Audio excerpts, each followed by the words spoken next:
Please welcome the lovely Emily Blunt. Oh, the sweetest thing. Oh, the sweetest thing. Ain't love the sweetest.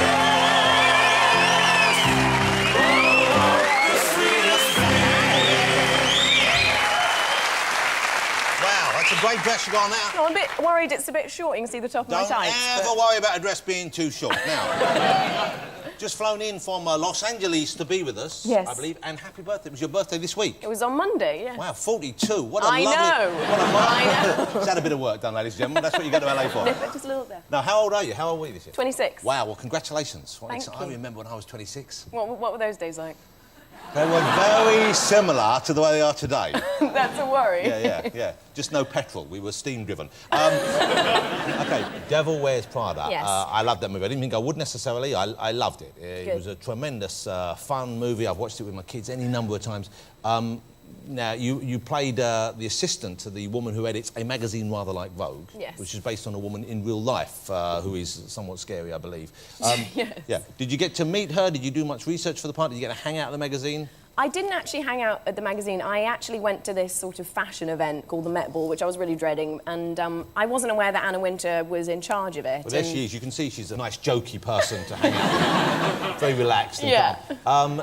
So I had to kind of... There was a big queue going in. I was like, oh, this is awful. Why is there such a long queue? And then I turned the corner and I realised we had to shake hands with Anna Wintour, and it was just like, oh, my God, this is going to be awful. And I'd heard that she was upset about the film being made and felt it was a bit of a betrayal by the woman who'd written it, and so I walked up to meet her, and she did one of those like handshakes where you shove the hand away. She was like, hello, and then shoved it. Pushed it back. And I was like, all right, see you later. What about the making the movie itself, though? Because it seemed to me, and I don't know, it seems like it's a fairly accurate portrayal of that world.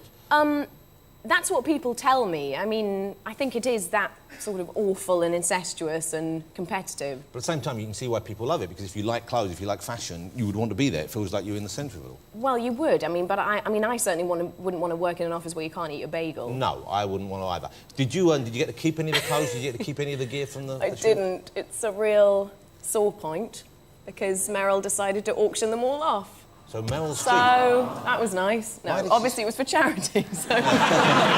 Still are. But I did steal a belt. Well, that's nice. So you stole a belt from charity.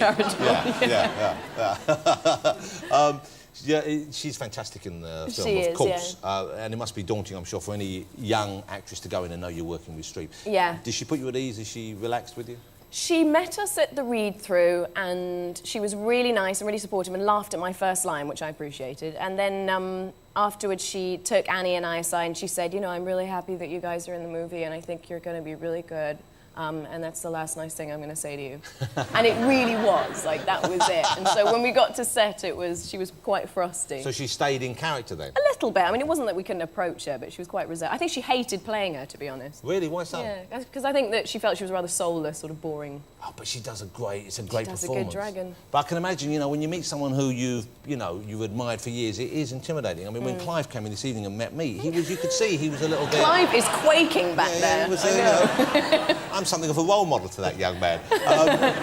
OK, let's talk about your new... Well, no, before we talk about your new movie, let's talk about the movie made with Tom Hanks, because I met Emily and interviewed her very briefly for the film show I do for the BBC, and you were just about to go off and shoot Charlie Wilson's War with Tom Hanks. And take my clothes off. Yeah, it's not a huge part, but you were nervous about it because you had to be semi-naked or nearly naked with him. Yeah, which is mortifying, obviously, having to do any of those scenes. But, I mean, it was distracting doing it with someone like Tom Hanks, who I've grown up watching, and all I could think of was, like, Splash and Big and... Oh, no, I shouldn't say that. You don't want to think of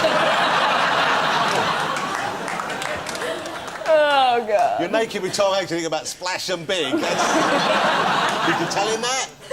No, I'd veered off that on the day. Oh, God. And how does he put you at your ease there? He was so cool. He was such a gentleman and just made it very easy for me. I mean, it's always embarrassing. There's always some unnecessary crew guy lurking around. But it's a weird part of your business, isn't it? Yeah, I think it is strange. I mean, it's never going to be comfortable. It's always quite clinical. I mean, there's always someone gagging for their lunch break in the middle of your love scene, so... Well, let's have a look at a clip. This is you in action. Don't worry, we don't show the nudie bit. But do they ever... Is this Charlie Wilson's? Yeah. Oh, God. Yeah. Really? But do they ever, though, shoot more than they should? I mean, do you have in the contract how much they're allowed to see? You know, like... Well, one I breast, a thought I little bit did, of but thigh? I was or... surprised when there was a close-up of my bum in it, so I was really, surprised wasn't- by that when I saw it. You hadn't said you could shoot from behind? That's a legitimate cinematic question. Oh, no. That is a legitimate term. It is. No, I hadn't said that would be okay, no. Let's have a look. There's a bit of Charlie Wilson's what? That's his mum on the phone, spoiling his fun. Yeah, it's my dad.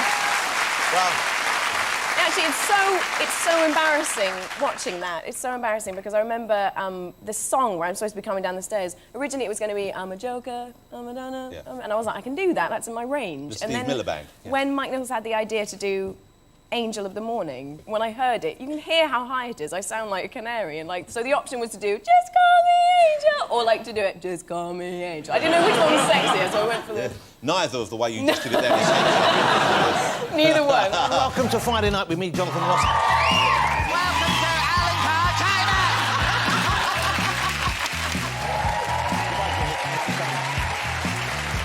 Oh, Jesus. That's what I'm talking about, don't. Oh, I've just been... Oh. Don't patronise me, Alicia.